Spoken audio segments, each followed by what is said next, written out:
옛날 어느 산골 마을에 산 그림자가 유난히 길게 드리워지던 곳이 있었어요. 마을은 밤이 되면 숨소리조차 들리지 않을 만큼 고요해졌고 집집마다 낮은 담장 너머로 풀벌레 소리만 나직하게 들려왔지요. 그날은 유독 달빛이 시리고 맑아서 앞마당의 돌멩이 하나하나가 하얗게 빛나던 밤이었답니다. 그런데 평소라면 고요해야 할 마을 어귀에서 아주 작고 가느다란 울음소리가 들려왔는데 그것은 고양이나 산짐승의 소리와는 사뭇 다른 것이었어요. 그 마을에는 솜씨 좋은 떡집 할머니가 살고 계셨는데 할머니는 밤늦게까지 다음날 쓸 쌀을 불리다가 그 소리를 듣게 되었지요. 할머니는 조심스럽게 문을 열고 밖을 살폈는데 아무도 없는 길 위에 작은 보따리 하나가 놓여 있는 것을 발견했답니다. 할머니가 다가가 보니 보따리 안에는 포대기에 쌓인 아주 작은 아기가 커다란 눈을 깜빡이며 할머니를 올려다보고 있었어요. 할머니는 가슴이 철렁 내려앉았지만 우선은 차가운 밤바람으로부터 아이를 지켜야겠다는 생각에 서둘러 아이를 품에 안고 방으로 들어왔지요. 할머니는 평생 정성을 다해 떡을 빚으며 남부럽지 않게 살아왔지만 마음 한구석에는 늘 채워지지 않는 빈자리가 있었답니다. 남의 집 아이들이 할머니의 떡을 맛있게 먹는 모습만 봐도 흐뭇하면서도 정작 자신의 품에 안아줄 자식이나 손주가 없다는 사실이 문득문득 서글프게 다가오곤 했어요. 방 안에 눕혀진 아기는 할머니의 주름진 손가락을 작은 손으로 꼭 쥐었는데 그 따스한 온기가 할머니의 텅 빈 마음을 가득 채우는 것 같았지요. 할머니는 이 아이가 대체 어디서 왔는지 누구의 자식인지 알 길이 없었지만 그저 운명처럼 찾아온 선물이라 여기기로 했답니다. 날이 밝자 마을 사람들은 할머니네 집에 아기가 생겼다는 소식에 하나둘 모여들기 시작했어요. 사람들은 아기의 뽀얀 피부와 맑은 눈망울을 보며 신기해하면서도 한편으로는 누가 이 깊은 상월까지 와서 아기를 두고 갔을까 궁금해했지요. 할머니는 사람들에게 그저 산신령님이 보내주신 귀한 손님이라며 허허 웃어 넘겼지만 사실 할머니도 내심 걱정이 없지는 않았답니다. 아이를 키우는 법을 잊어버린 지 오래된 늙은 처지에 이 어린 생명을 제대로 보살필 수 있을지 스스로에게 묻고는 했거든요. 아이는 우는 법도 거의 없이 방긋방긋 잘 웃으며 할머니가 쑤어주는 미음을 맛있게 먹고 쑥쑥 자라났어요. 할머니는 아이에게 줄 떡을 빚을 때면 세상에서 가장 좋은 곡식과 깨끗한 물만을 골라 사용하며 온 정성을 다 쏟아부었지요. 마을 사람들은 할머니의 얼굴이 전보다 훨씬 밝아졌다며 다행이라고 말했지만 몇몇 노인들은 아이의 눈동자가 너무나 맑아 마치 깊은 산속 옹달샘을 닮았다고 수군거렸답니다. 할머니는 그런 말에 아랑곳하지 않고 매일 밤 아이를 품에 안고 옛날 이야기를 들려주며 잠을 청하곤 했어요. 아이가 걸음마를 떼기 시작하자 이상한 일이 하나둘 일어나기 시작했는데 아이가 지나간 자리에는 계절도 아닌데 꽃이 피어나기도 했답니다. 할머니는 처음에는 그저 우연이라 생각하며 대수롭지 않게 여겼지만 아이가 마당 한 구석에서 알 수 없는 언어로 산을 향해 온가리를 할 때면 가슴이 두근거렸지요. 혹시라도 이 아이가 평범한 인간의 아이가 아니라면 언젠가 다시 산으로 돌아가 버리는 것은 아닐까 하는 막연한 불안감이 할머니를 괴롭혔어요.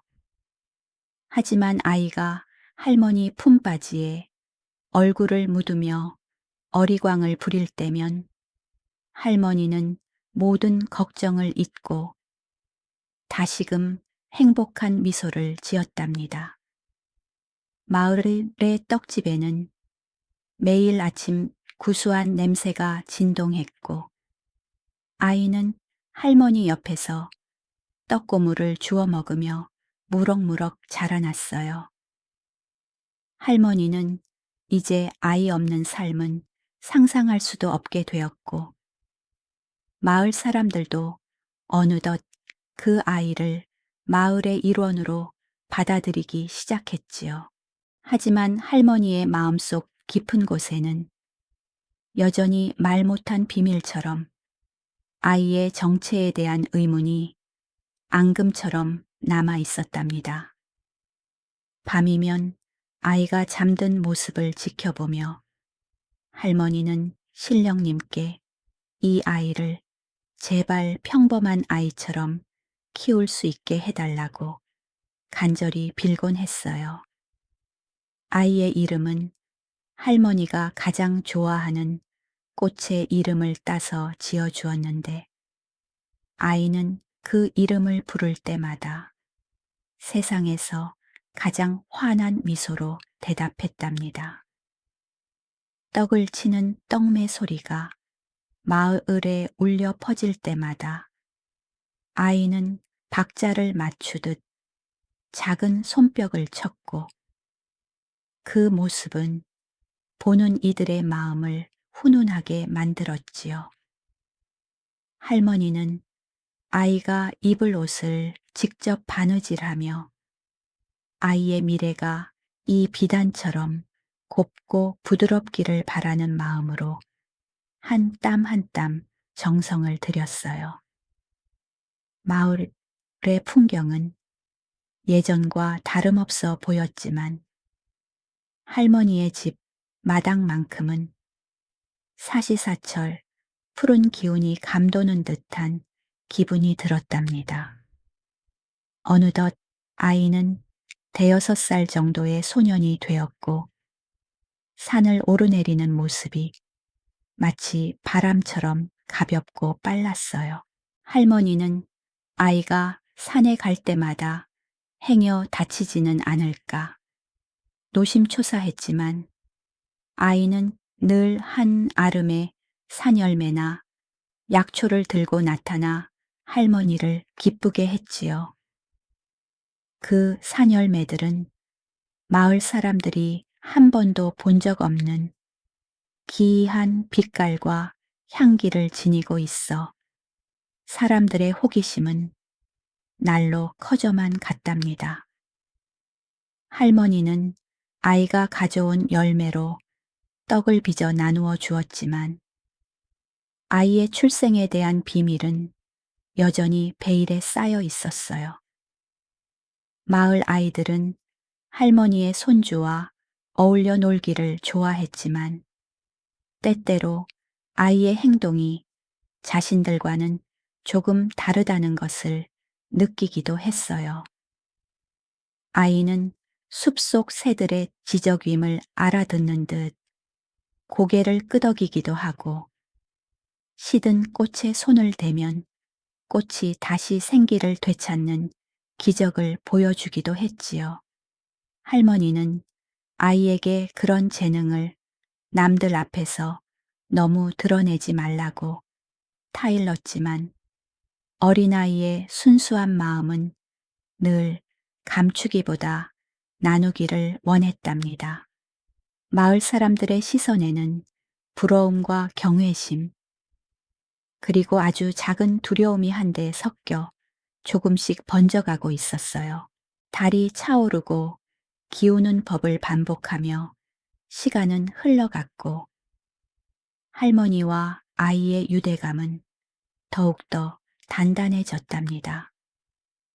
할머니는 아이가 사람이든 아니든 상관없이 오로지 자신의 사랑을 줄 수 있는 존재라는 사실만으로도 충분히 감사하며 살았지요.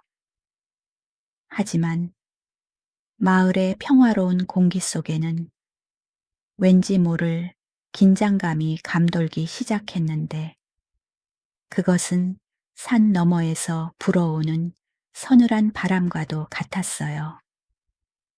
할머니는 본능적으로 무언가 큰 변화가 다가오고 있음을 느꼈지만 아이의 작은 손을 잡으며 마음을 다잡았답니다. 가끔은 아이가 밤늦게까지 깨어 달을 쳐다보며 누군가를 그리워하는 듯한 표정을 지을 때면 할머니는 가슴이 미어지는 것 같았어요. 할머니는 혹시라도 아이의 진짜 부모가 산신령이나 선녀라면 어쩌나 싶어 아이를 더 꽉 껴안아 주었지요. 아이는 그럴 때마다 할머니의 품속으로 파고들며 할머니 향기가 제일 좋다며 할머니를 안심시켜 주곤 했답니다. 그런 밤이면 할머니는 비로소 안도의 한숨을 내쉬며 아이의 머리를 쓰다듬어 주었고 방 안에는 떡 삶는 냄새가 은은하게 배어 있었어요. 마을의 노인들은 가끔 할머니를 찾아와 아이에 대해 조심스럽게 묻곤 했지만 할머니는 항상 같은 대답으로 일관했지요. 이 아이는 그저 하늘이 내게 준 마지막 자비이자 내가 지켜야 할 소중한 생명이라는 말 이외에는 덧붙이지 않았답니다. 사람들은 할머니의 단호한 태도에 더는 묻지 못했지만 각자의 마음속에는 저마다의 추측과 상상이 꼬리에 꼬리를 물고 이어졌어요. 이 평온한 일상이 언제까지 지속될 수 있을지 아무도 장담할 수는 없는 가운데 마을의 밤은 점점 더 깊어만 갔답니다. 이야기가 이 밤과 잘 어울린다면 조용히 이 마을을 다시 찾을 수 있도록 해두어도 괜찮아요. 마을의 공기는 평소와 다름없이 맑았지만 사람들의 마음속에는 보이지 않는 안개가 조금씩 끼기 시작했답니다. 아이가 자랄수록 마을 곳곳에서는 설명하기 힘든 일들이 빈번하게 일어났고 사람들은 그것이 떡집 아이와 관련이 있다고 믿기 시작했어요. 아이가 웃으면 가문 땅에서 갑자기 싹이 돋아나고 아이가 슬퍼하면 맑던 하늘에 갑자기 소나기가 쏟아지는 일이 반복되었지요. 할머니는 사람들의 시선이 예전 같지 않음을 느꼈지만 그럴수록 아이의 손을 더 꽉 잡으며 집 안으로 들어와 따뜻한 떡을 내어 주었답니다.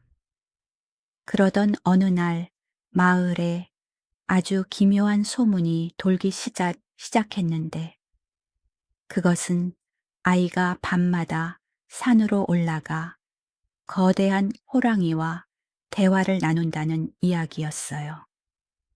산에 나무를 하러 갔던 청년이 달빛 아래서 아이가 집채만한 호랑이의 머리를 쓰다듬는 것을 보았다고 증언하자 마을은 발칵 뒤집혔지요. 할머니는 그럴 리가 없다며 손사래를 쳤지만 사람들의 의심은 한 번 불이 붙자 걷잡을 수 없이 타올랐답니다. 평화롭던 떡집 앞마당에 아이들을 내보내지 않는 부모들이 생겨났고 할머니의 떡집을 찾는 발길도 눈에 띄게 줄어들기 시작했어요. 마을 사람들은 모이기만 하면 아이의 정체에 대해 수군거렸고 어떤 이들은 아이가 마을에 재앙을 몰고 올 요물일지도 모른다며 두려워했지요. 아이는 사람들의 달라진 태도를 눈치챘는지 예전처럼 마을 골목을 뛰어다니지 않고 할머니 곁에서 묵묵히 떡 빚는 일만 도왔답니다. 아이의 커다란 눈망울에는 슬픔이 서려 있었지만 아이는 할머니에게 한 번도 힘들다는 내색을 하지 않았어요. 할머니는 그런 아이가 너무나 가엾어 밤마다 몰래 눈물을 훔치며 아이의 잠든 얼굴을 쓰다듬어 주었지요. 그러던 중 마을에 전례 없는 가뭄이 찾아와 논바닥이 거북이 등껍질처럼 갈라지고 우물물마저 말라붙기 시작했답니다. 사람들은 이것이 모두 정체불명의 아이를 마을에 들였기 때문에 산신령님이 노하신 것이라고 믿기 시작했어요. 마을 장정들은 떡집으로 몰려와 할머니에게 아이를 산으로 돌려보내라고 위협하듯 소리를 높였지요. 할머니는 아이를 자신의 등 뒤로 숨기며 눈물로 호소했지만 사람들의 눈에는 이미 이성이 아닌 공포와 원망만이 가득 차 있었답니다. 상황이 험악해지자 마을에서 가장 지혜롭다고 알려진 훈장 어르신이 지팡이를 짚고 천천히 떡집을 찾아오셨어요. 사람들은 훈장 어르신이 아이를 쫓아낼 명쾌한 판결을 내려줄 것이라 기대하며 모두 숨을 죽이고 할머니의 집 앞마당으로 모여들었지요. 할머니는 훈장 어르신의 바짓가랑이를 붙잡으며 이 아이는 그저 착한 아이일 뿐이라며 애원했답니다. 훈장 어르신은 겁에 질려 떨고 있는 아이의 눈을 한참 동안 가만히 들여다보더니 이내 깊은 한숨을 내쉬며 마을 사람들을 향해 돌아섰어요. 훈장 어르신은 낮은 목소리로 말씀하시기를 품은 전기 깊으면 뿌리가 어디든 내 자식인 법이고 아이의 정체를 따지기 전에 아이가 그동안 우리에게 주었던 웃음을 먼저 생각해 보라고 하셨지요. 하지만 사람들은 당장 마실 물이 없는 고통 때문에 그 지혜로운 말씀을 귀담아 들으려 하지 않았고 소란은 점점 더 커져만 갔답니다. 할머니는 아이를 꼭 껴안으며 차라리 나를 데려가라며 울부짖었지만 분노한 민심은 쉽게 가라앉지 않았어요. 그때 아이가 할머니의 손을 조용히 놓으며 사람들 앞으로 천천히 걸어 나갔답니다. 아이는 자신을 향해 삿대질하는 사람들을 원망하지 않고 오히려 미안하다는 듯 정중하게 고개를 숙여 인사를 했어요.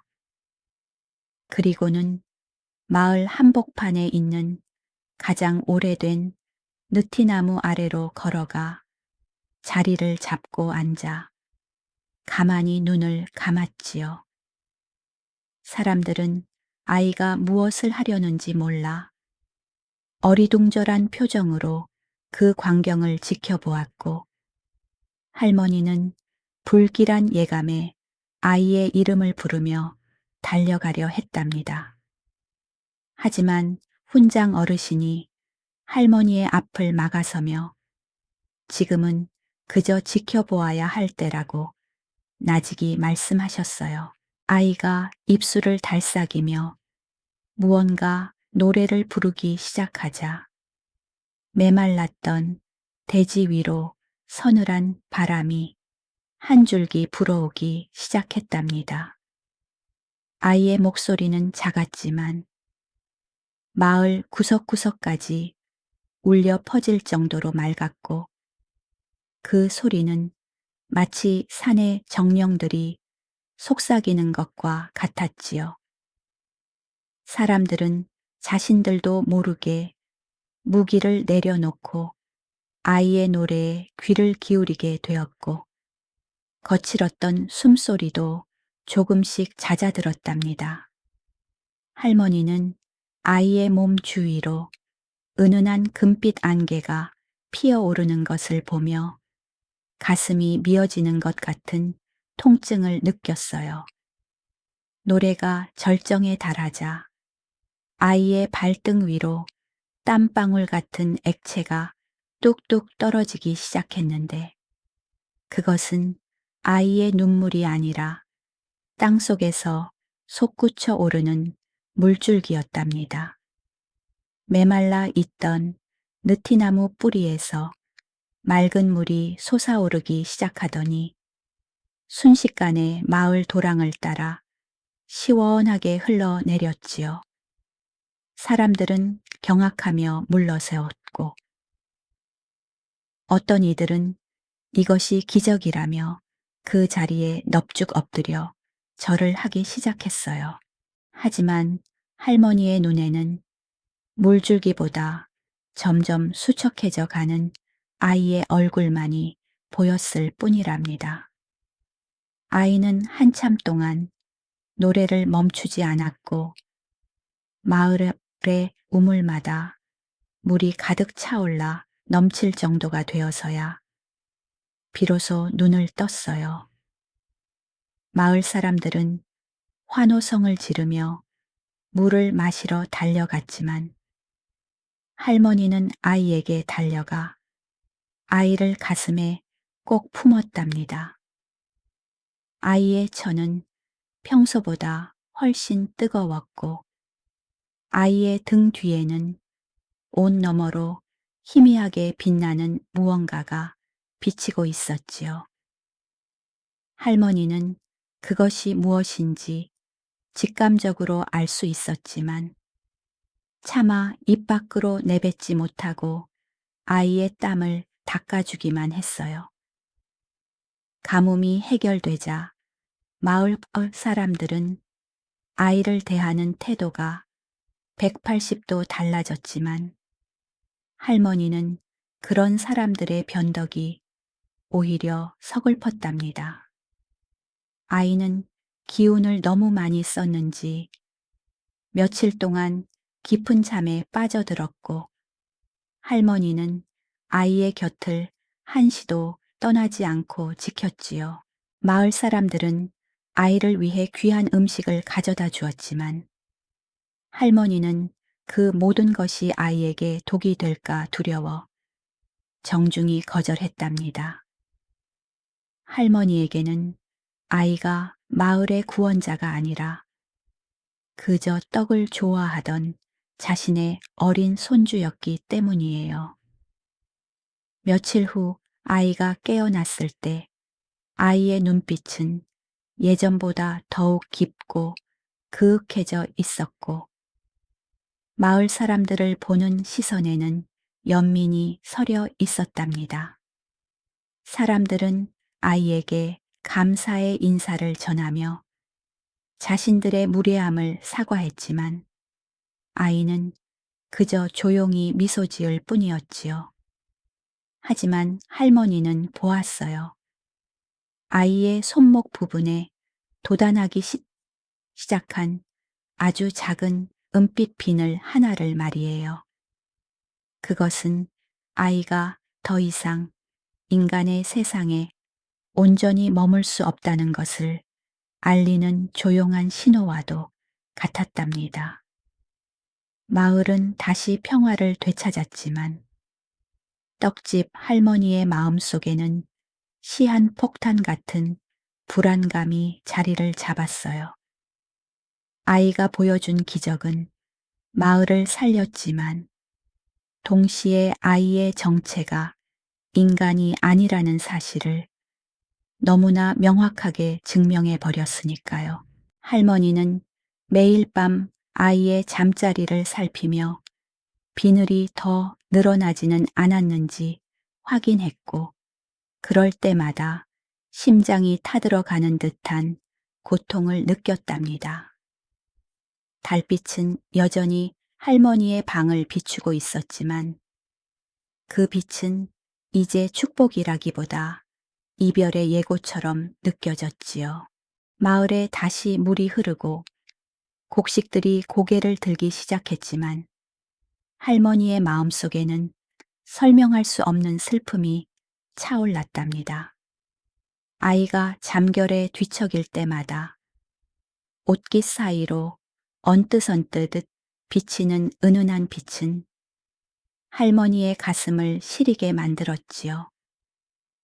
아이는 이제 낮에도 가끔 멍하니 산 정상을 바라보며 깊은 생각에 잠기곤 했고, 그럴 때마다 할머니는 아이의 손을 잡고 억지로 웃으며 떡을 입에 넣어주곤 했어요.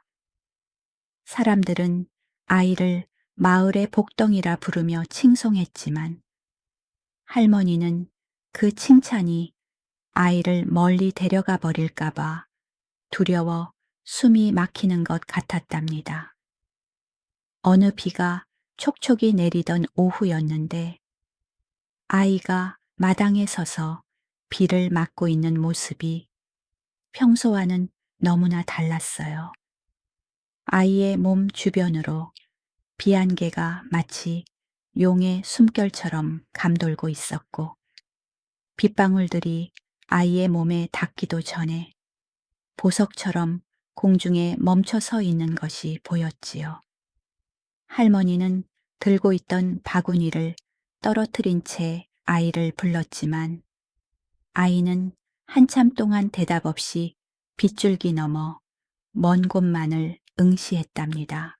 그때 아이의 셔츠 깃 너머로 목덜미까지 올라온 은빛 비늘들이 달빛보다 더 환하게 빛을 내며 정체를 드러내고 있었어요. 마을 사람들이 우연히 그 광경을 목격하게 되자 떡집 마당은 순식간에 정적에 휩싸였고 사람들은 뒷걸음질을 쳤답니다.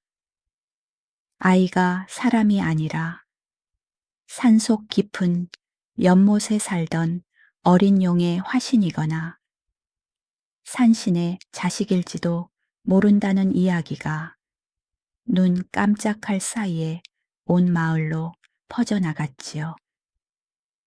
이제 아이는 신비로운 존재를 넘어 경외와 두려움의 대상이 되었고, 사람들은 아이를 볼 때마다 고개를 숙이거나 눈을 마주치지 못했어요. 할머니는 사람들의 그런 태도가 아이를 외롭게 만든다는 사실에 가슴이 찢어지는 것 같아 방 안에서 아이를 껴안고 하염없이 울었답니다. 아이는 할머니의 눈물을 닦아주며 자신은 어디에도 가지 않을 것이라며 달래주었지만 아이의 목소리에는 이미 이 세상의 것이 아닌 듯한 울림이 섞여 있었어요. 밤이 되면 아이의 방 안에서는 은은한 향나무 냄새가 진동했고 벽 너머로 신비로운 구슬이 굴러가는 듯한 소리가 들려왔지요. 마을 노인들은 그것이 영물이 승천하기 전에 내는 소리라며 할머니에게 마음의 준비를 하라고 조심스럽게 조언했답니다. 할머니는 그럴 때마다 귀를 막고 아이가 내 자식이라며 고집스럽게 외쳤지만 흐르는 세월과 운명을 막기에는 자신의 손이 너무나 작고 힘없다는 것을 알고 있었어요. 마을의 제삿날이 다가오자 사람들은 아이에게 마을의 안녕을 빌어달라며 제단 앞에 서달라고 부탁하기에 이르렀답니다.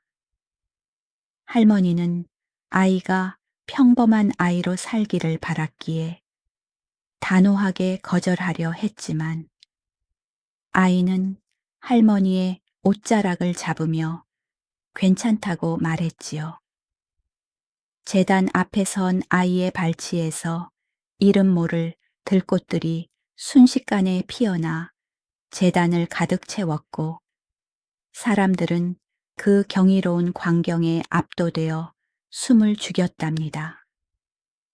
하지만 그 순간 아이의 눈동자가 금빛으로 변하며 잠시 인간의 모습을 잃어가는 것을 할머니는 똑똑히 보고야 말았어요.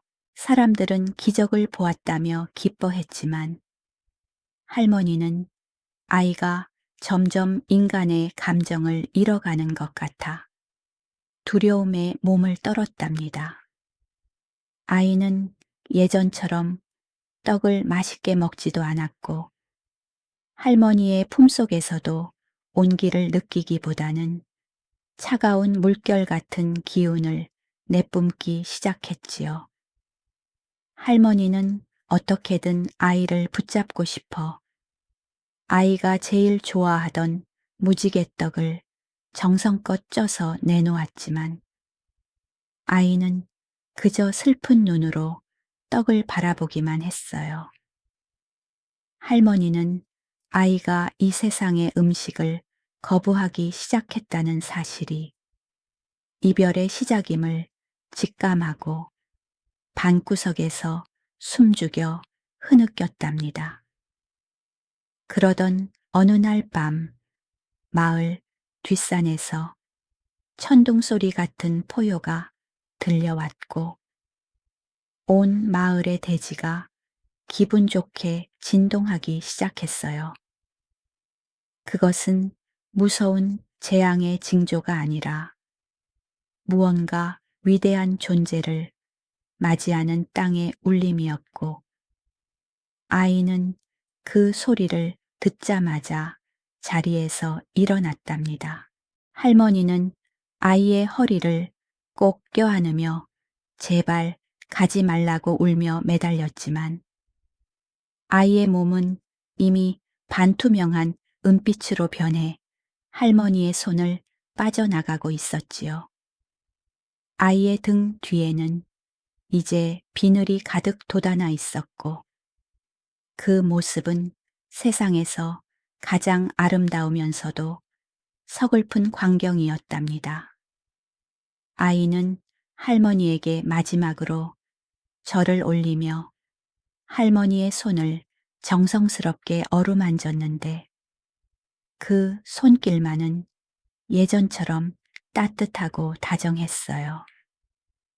아이는 할머니가 주신 이름과 사랑 덕분에 인간의 마음을 배울 수 있었다며 그 기억을 가지고 산으로 돌아가 마을을 영원히 지키겠다고 약속했지요. 할머니는 아이를 보내주어야 한다는 것을 알면서도 차마 입이 떨어지지 않아 아이의 이름만 목이 터져라 불렀답니다. 달빛은 아이의 몸을 감싸며 하늘로 이어지는 길을 만들어 주었고 아이는 천천히 그 길을 따라 산등성이로 향했어요. 마을 사람들은 집 밖으로 나와 이 기이하고 장엄한 광경을 지켜보았는데 누구 하나 소리를 내거나 방해하려 하지 않았답니다.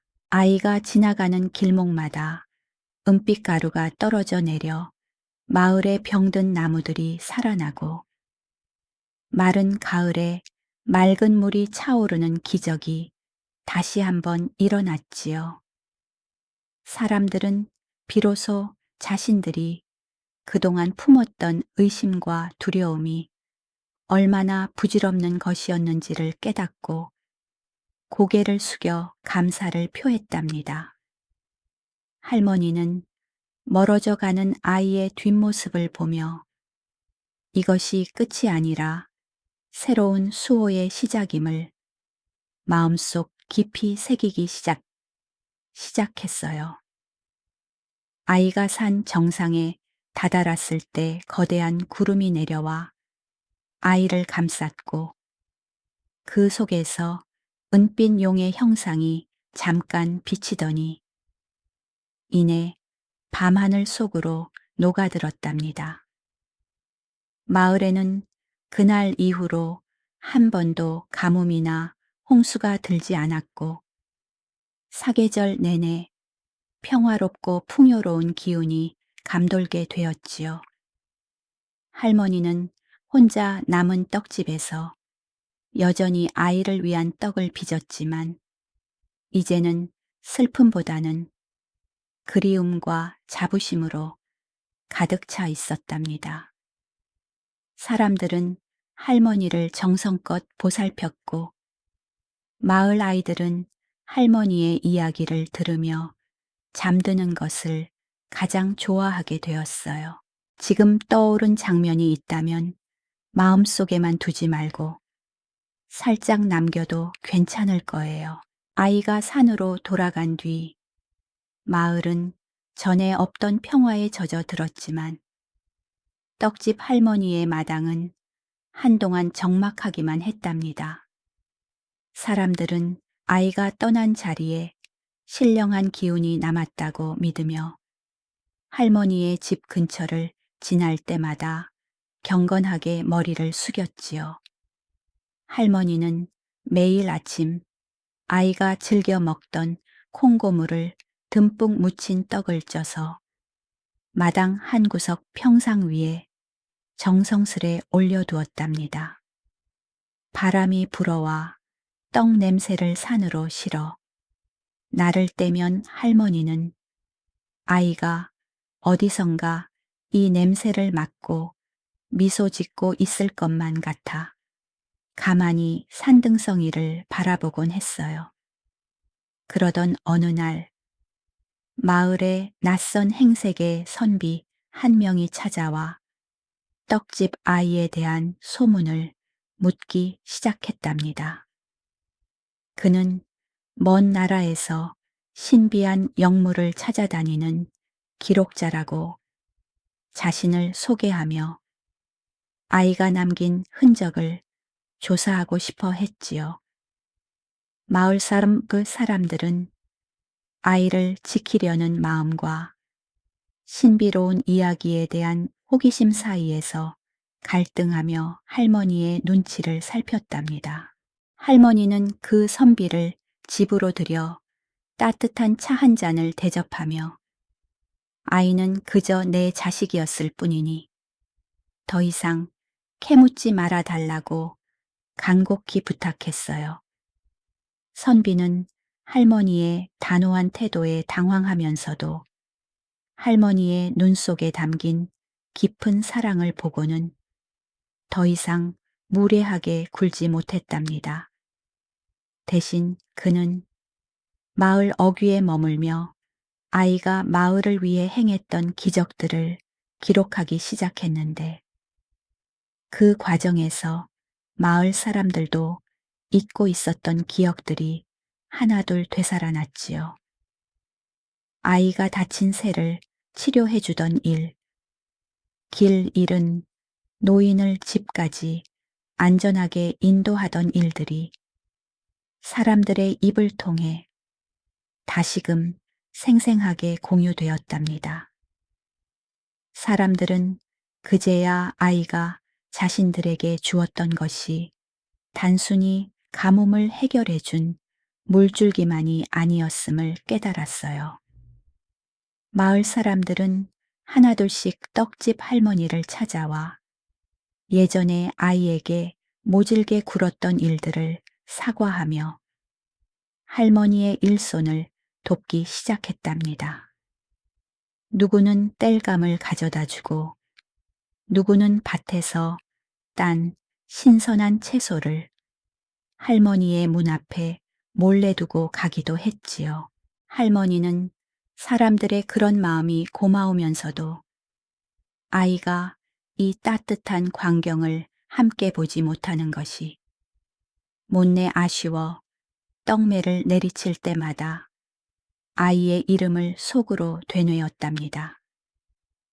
마을은 이제 아이의 존재를 두려워하는 대상이 아니라 모두가 함께 지켜내야 할 소중한 전설로 여기게 되었어요.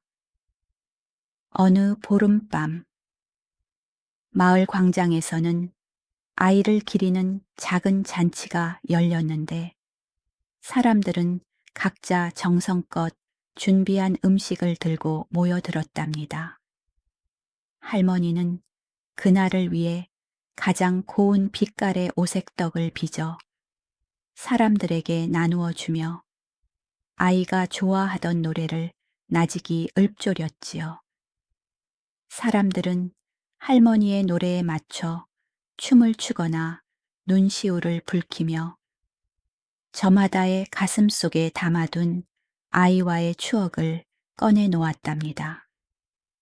그때 산 위에서 은은한 금빛 안개가 내려와 마을 전체를 포근하게 감싸 안았는데 사람들은 그것이 아이가 보내는 답장임을 직감했어요.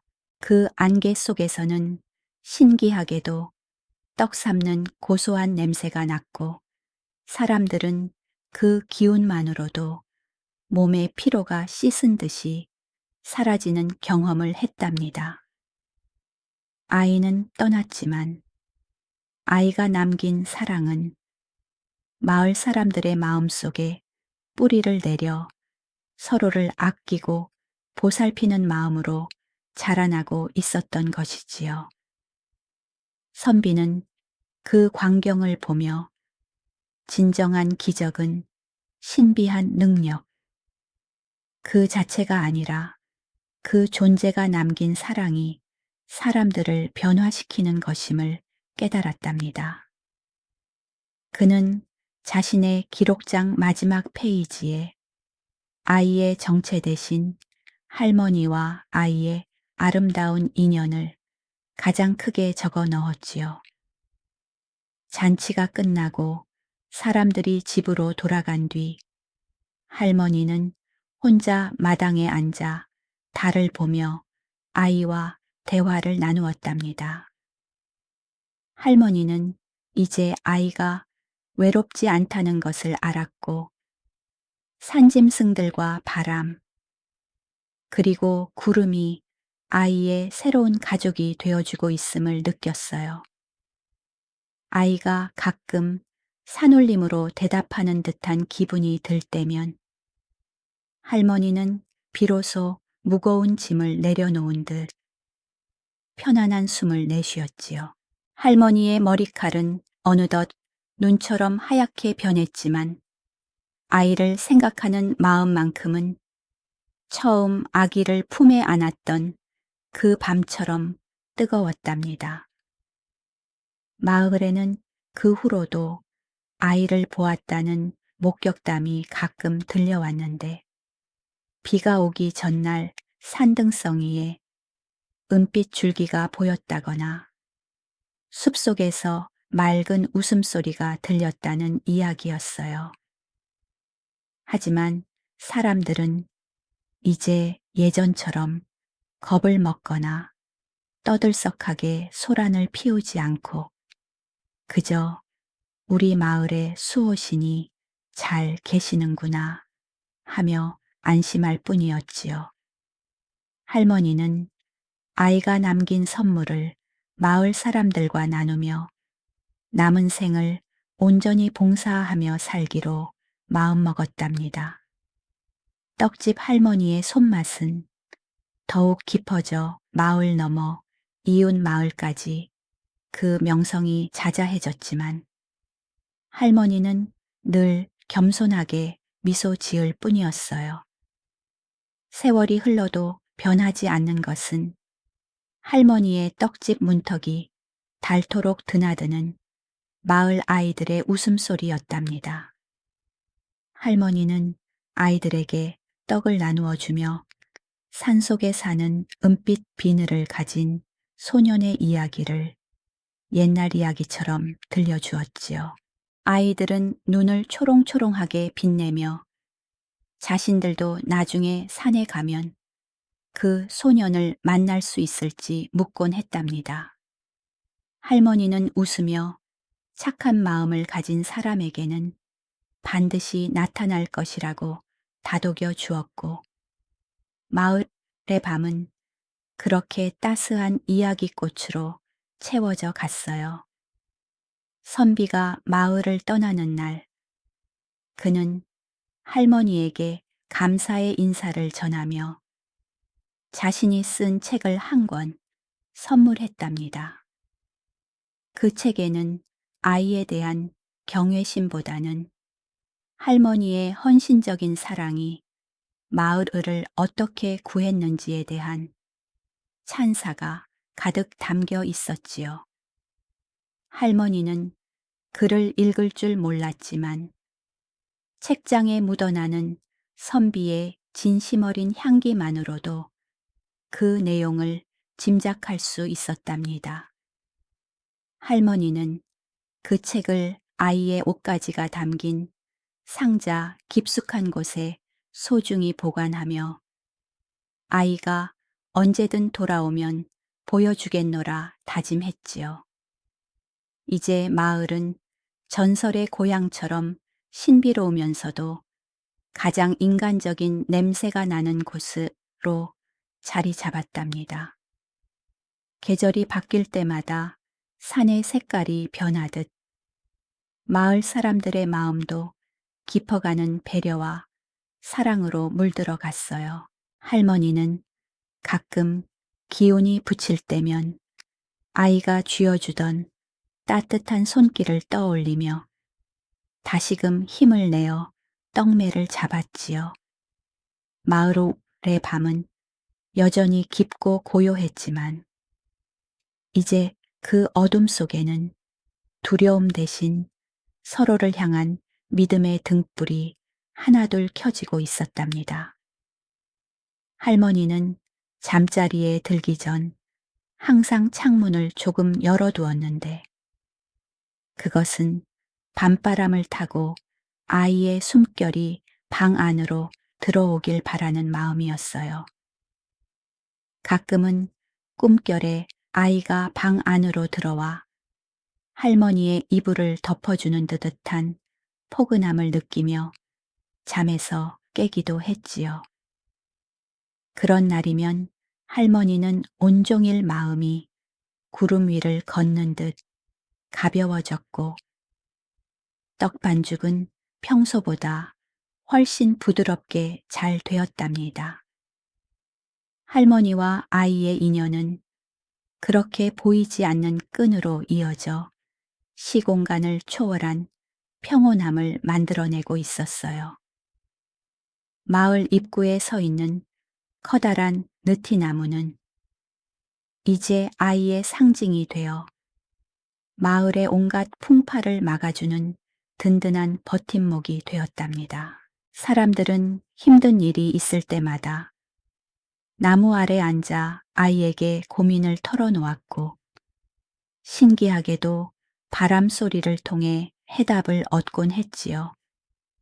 할머니는 그 나무가 아이의 또 다른 모습이라 믿으며 매일 아침 나무에게 안부 인사를 건네는 것으로 하루를 시작했답니다.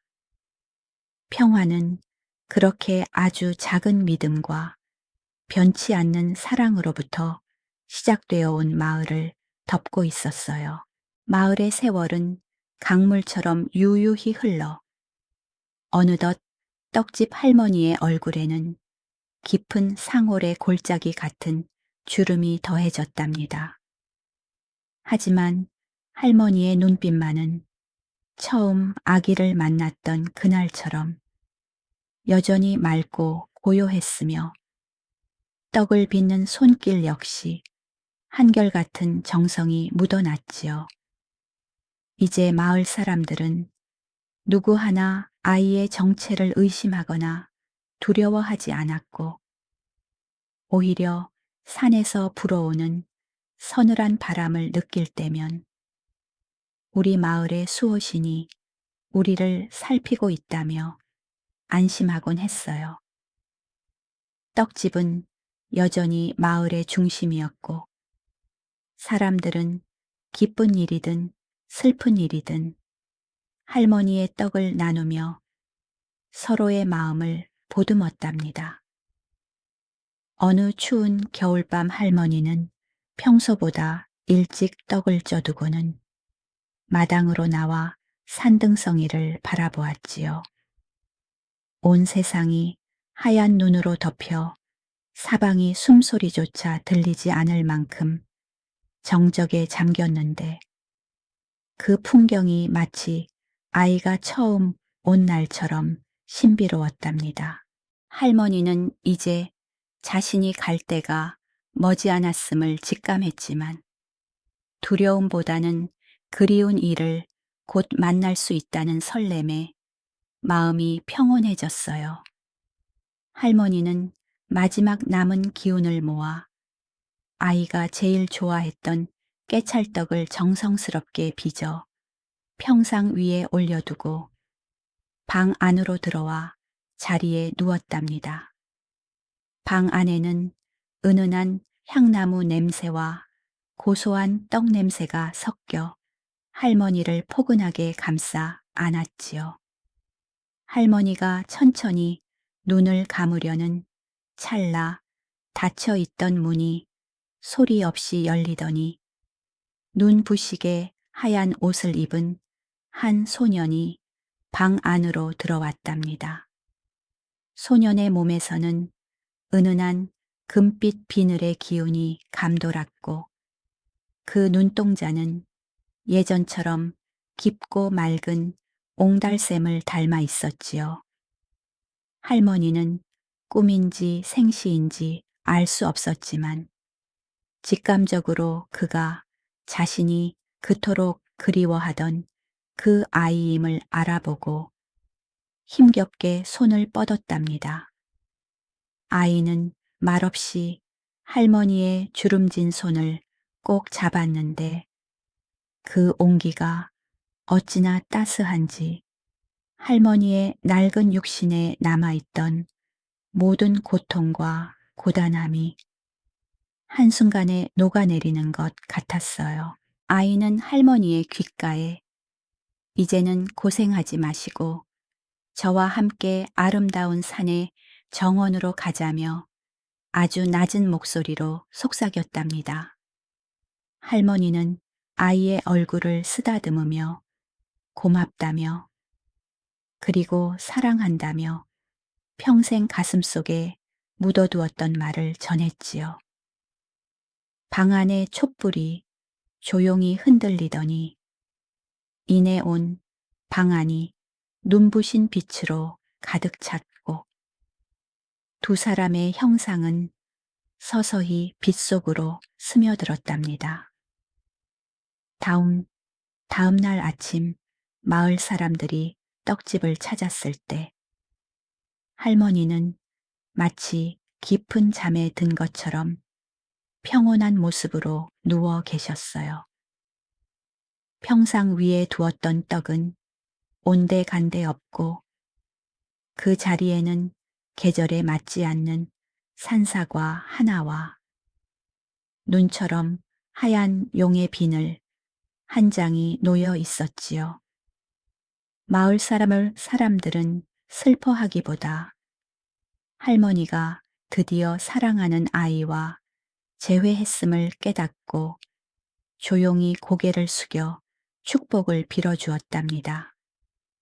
할머니가 떠난 뒤에도 떡집 마당에는 한참 동안 따스한 기운이 머물렀고 마을 사람들은 그곳에 작은 사당을 세워 두 사람의 인연을 기리기로 했어요. 세월이 흘러 떡집은 사라졌지만 그 자리에서 자라난 신비로운 나무 한 그루가 마을을 지키는 상징이 되었답니다. 사람들은 배고픈 나그네가 지나가면 그 나무 아래에서 언제나 달콤한 열매가 떨어진다며 할머니의 넉넉한 인심이 나무가 된 것이라고 믿었지요. 아이들은 여전히 할머니와 용의 아이 이야기를 들으며 꿈을 키웠고 마을은 세상에서 가장 따뜻하고 안전한 곳으로 남게 되었답니다. 밤마다 산 너머에서 들려오는 바람 소리는 이제 할머니의 자장가처럼 마을 사람들을 포근하게 재워주곤 했어요. 어둠이 내린 마을은 이제 완전한 고요 속에 잠겨 있으며 산등성이 위로 떠오른 달은 마을 전체를 은빛으로 비추고 있답니다. 산짐승들도 제 자리를 찾아 잠이 들고 시냇물 소리만이 낮은 장단을 맞추며 밤의 정취를 더해주고 있지요.